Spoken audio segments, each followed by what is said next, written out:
Di episode kali ini akan ngebahas seputar kecanduan gadget pada anak yang ternyata faktanya banyak banget anak-anak yang masih kecanduan pada gadget. Lalu bagaimana sebenarnya pengaturan untuk bermain gadget pada anak, do's and don'ts-nya seperti apa? Kita langsung aja tanyain sama ahlinya ya. Di sini sudah hadir Ibu Lia Mawarsari Budiman MSCP, PsyD Psikolog, dosen Fakultas Psikologi Universitas Indonesia yang akan ngebahas tentang kecanduan gadget pada anak. Nah, Bu, ini banyak banget pertanyaan dari mamis-mamis di rumah. Sebenarnya usia berapa sih, Bu, anak udah mulai pakai gadget? Apalagi kan sekarang sekolah udah mulai pakai gadget juga nih. Betul. Terus pengen tahu juga, Bu, kira-kira screen time yang baik yang dibutuhkan sama anak tuh kira-kira bagaimana? Oke, ini kita bicara gadget, apalagi rekomendasi dari WHO dan American Academy Pediatrician, no screen time at all. Wah, Di bawah usia 2 tahun. Iya. Antara usia 2 tahun dan 5 tahun, jika orang tua ingin memperkenalkan, maksimal 1 jam per hari. Dan itu pun program-program yang akademis dan melimit non-akademis. Nah, dalam antara usia dan 5 tahun itu, orang tua juga diminta untuk mendampingi pada waktu anak memiliki akses terhadap screen time atau gadget. Jadi nontonnya bersama sehingga dapat memberikan pemahaman selama anak itu menonton ya program yang ditontonnya. Di usia 6 tahun ke atas, yang dimana usia 6 tahun pengalaman dengan COVID ya, anak-anak ini mau tidak mau proses pembelajaran dari TK pun sudah menggunakan online atau menggunakan gadget.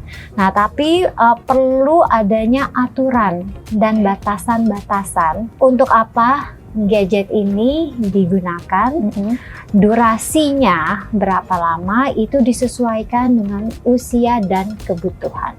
Jadi makin remaja atau makin besar tentunya kebutuhan untuk mengerjakan tugas di sekolah, untuk riset-riset itu lebih banyak daripada anak umur 6 tahun tentunya ya. Iya. Jadi disesuaikan sesuai dengan usia dan kebutuhannya. Dan ini untuk tentunya orang tua harus memonitor ya, dipakai untuk educational atau dipakai untuk hiburan.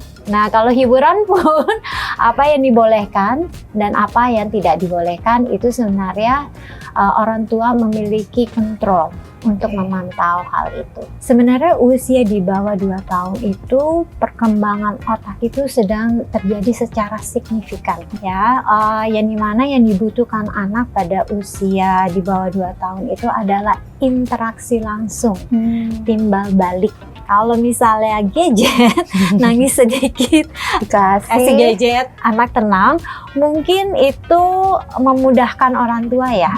Tetapi dalam jangka panjang, secara perkembangan memiliki dampak yang negatif untuk anak. Tuh dicatat tuh Mami, jangan gara-gara anaknya nangis dikit langsung dikasih gadget supaya anaknya diam ya Bu ya. Betul. Kira-kira gimana supaya orang tua dan mamis yang nonton nih tahu tanda-tanda anaknya nih udah kecanduan gadget gitu, sama kira-kira nanti dampaknya tuh seperti apa kalau misalnya anak terlalu lama nih kecanduan pada gadget. Satu, anak ini tidak dapat mengontrol penggunaan gadgetnya. Jadi mayoritas dari waktu yang ada digunakan untuk bermain gadget. Yang kedua, karena aktivitas mayoritasnya digunakan bermain gadget, kegiatan-kegiatan lainnya tidak ada lagi. Atau mungkin ada hobi yang sebelumnya suka dilakukan, sekarang tidak pernah dilakukan. Biasanya berinteraksi dengan teman-teman, sekarang lebih senang bermain gadget dan mengisolasi dirinya. Yang ketiga itu biasanya ada perubahan perilaku, yang dimana mereka tidak mendapatkan akses untuk bermain gadget. Misalnya orang tua tidak memperbolehkan bermain gadget, ada yang kadang-kadang bisa agresif, mudah marah, ya, cemas karena tidak diperbolehkan mendapatkan akses untuk bermain gadget. Yang keempat adalah withdrawal symptom dari kehilangan akses untuk membayar gadget itu. Jadi ada yang menjadi sangat gelisah, mudah marah, moody, jadi sulit tidur, sulit berkonsentrasi. Itu 4 hal yang perlu diperhatikan orang tua.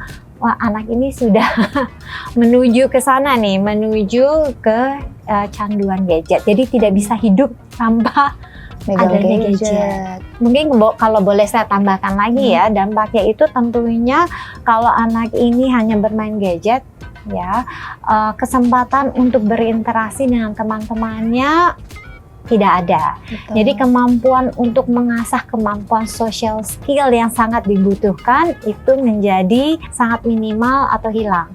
Ya, setelah itu juga karena anak ini pasif ya, kan kalau main gadget, kalau nggak duduk ya tiduran ya, dampaknya juga anak ini jadi tidak aktif dan mungkin kemungkinan akan obesitas. Waduh. Ya kan ya. Iya. Nah atau justru sebaliknya kadang-kadang lupa waktu, jadi lupa makan, lupa segala hal juga. Nah itu perlu disiasati. Screen time itu akan merusak mata. Ya, akan merusak mata. Hubungan dengan orang tua atau dengan keluarga biasanya juga akan terganggu, ya, di mana anak ini tidak mau orang tuanya melarang ya penggunaan gadget, tetapi dia tidak bisa lepas dari gadget. Jadi dampaknya sebenarnya bukan hanya dampak pada saat ini, tapi dampaknya bisa berkepanjangan. Iya. Dan banyak banget kemana-mana ya. Betul. Bu, kesehatan, kedekatan sama keluarganya juga kurang, sosialisasinya juga kurang sama teman-temannya ya Bu. Dan emosionalnya ya. Iya, emosionalnya juga. Takut juga sih sebenarnya dengar dampak-dampak yang terjadi pada anak nih Bu. Kira-kira gimana caranya supaya orang tua bisa mencegah kecanduan gadget pada anak ini supaya nggak terjadi? Yang pertama membuat aturan itu, dan aturan itu diketahui oleh anak, jadi anak tahu ekspektasi orang tua apa, dan memberikan pemahaman kepada anak, ya, bagaimana penggunaan gadget yang baik, jadi literasi mengenai penggunaan gadget. Aturan-aturan ini juga termasuk ada free zone yang dimana anak tidak diperbolehkan menggunakan gadget. Contohnya, sekarang ini kita banyak melihat di meja makan satu keluarga makan tapi mau ngomong aja pakai gadget, ya, pakai WhatsApp. Padahal ya di depannya ya. Jadi mungkin ada free zone yang dimana bukan hanya anak, tetapi orang tuanya juga tidak diperbolehkan menggunakan gadget, yaitu pada waktu makan bersama, pada waktu interaksi bersama dengan keluarga. Yang ketiga itu orang tua juga harus mengetahui atau mungkin pintar juga ya, jangan kalah dengan anaknya mengenai gadget, sehingga dapat mengecek apa aja yang anak ini akses ya. Dan saya menekankan lagi ya, apalagi untuk anak-anak yang sudah dewasa, kalau kita mau melakukan suatu perubahan, tentunya tidak bisa melakukan tanpa bicara terlebih dahulu dengan anak ini, apalagi kalau sudah remaja biasanya pasti akan ada perawatan. Iya, betul. Jadi anak ini perlu dilibatkan dan diberikan pemahaman mengapa hal ini perlu dilakukan, bersama-sama membuat aturan yang disetujui.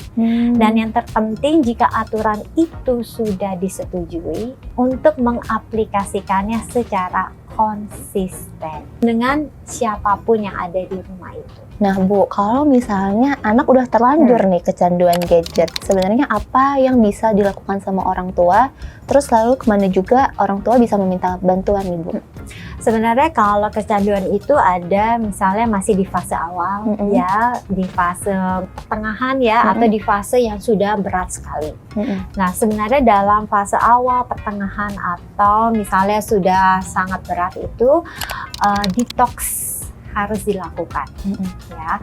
Tetapi kita tahu bahwa di mana kita melakukan detox pasti akan ada withdrawal itu ya, karena dia sudah terbiasa dengan gadget, yang dimana kalau gadget itu diambil itu pasti akan ada proses, yang dimana anak itu akan marah-marah dan mungkin sampai ke tingkat agresif. Ya, orang tua perlu bantuan dan support dari profesional yang mengetahui bagaimana cara menghadapi anak jika masuk ke dalam proses withdrawal itu, karena itu tergantung siapa anaknya ya, bervariasi. Dan orang tua mungkin kadang-kadang tidak bisa melakukan itu sendiri. Ya, jadi memerlukan step-step dan bantuan yang dari profesional sehingga program itu bisa berjalan. Jadi jangan sampai nanti, aduh ini saya udah nggak bisa menghadapi ini lagi. Jangan stres sendiri. Iya, gitu betul, ya, seperti itu. Nah, bagaimanapun juga ini perlu dilakukan secara bertahap. Yang kedua itu adalah pada waktu anak menjalani detox, ya, orang tua memberikan dengan anak tentunya ya kegiatan apa yang bisa kita lakukan bersama anak, ya.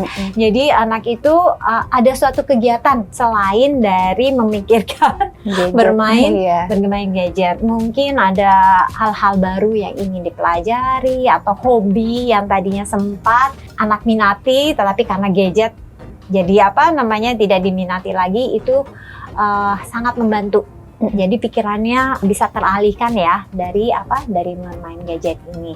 Yang nantinya itu dari yang tadi dari 10 jam dan mungkin 1 jam aktivitas lain, nanti aktivitas lainnya itu bertambah, aktivitas bermain gadgetnya justru yang berkurang. Ya. Pada waktu anak menjalani detox, orang tua jangan menggunakan gadget di depan anak itu. Untuk anak-anak withdrawal ini sangat sulit. Kalau orang tua menggunakan gadget di depan anak-anak yang sedang melalui detox atau diet ya, diet dari gadget ini ya, itu sama saja dengan menggoda anak ini ya. Iya, aku main loh. Gitu. Masa enggak? Ya, seperti itu. Jadi anak ini perlu support dari orang tua. Nah Bu, kira-kira ada pesan terakhir nggak nih untuk para mamis di rumah yang dia tuh ternyata lemah nih, nggak berani atau nggak kuat sebenarnya ngelarang anak untuk lepas dari gadgetnya. Sama ada juga kayak mamis-mamis atau orang tua lainnya yang mungkin untuk anak anteng dikasih gadget supaya diam kayak gitu. Dalam jangka waktu panjang, solusi memberikan gadget untuk tenang itu mungkin justru akan berbalik ya, atau backfire yang menjadikan berdampak terhadap kesehatan dia secara fisik, secara kognitif, secara emosional, dan secara sosial. Dan hal ini tentunya jangka panjangnya lagi mempengaruhi kualitas kehidupan dan well-being anak ini. Mungkin sebagai orang tua, yes, ada solusi yang instan yang kita berikan, tetapi itu hanya sementara.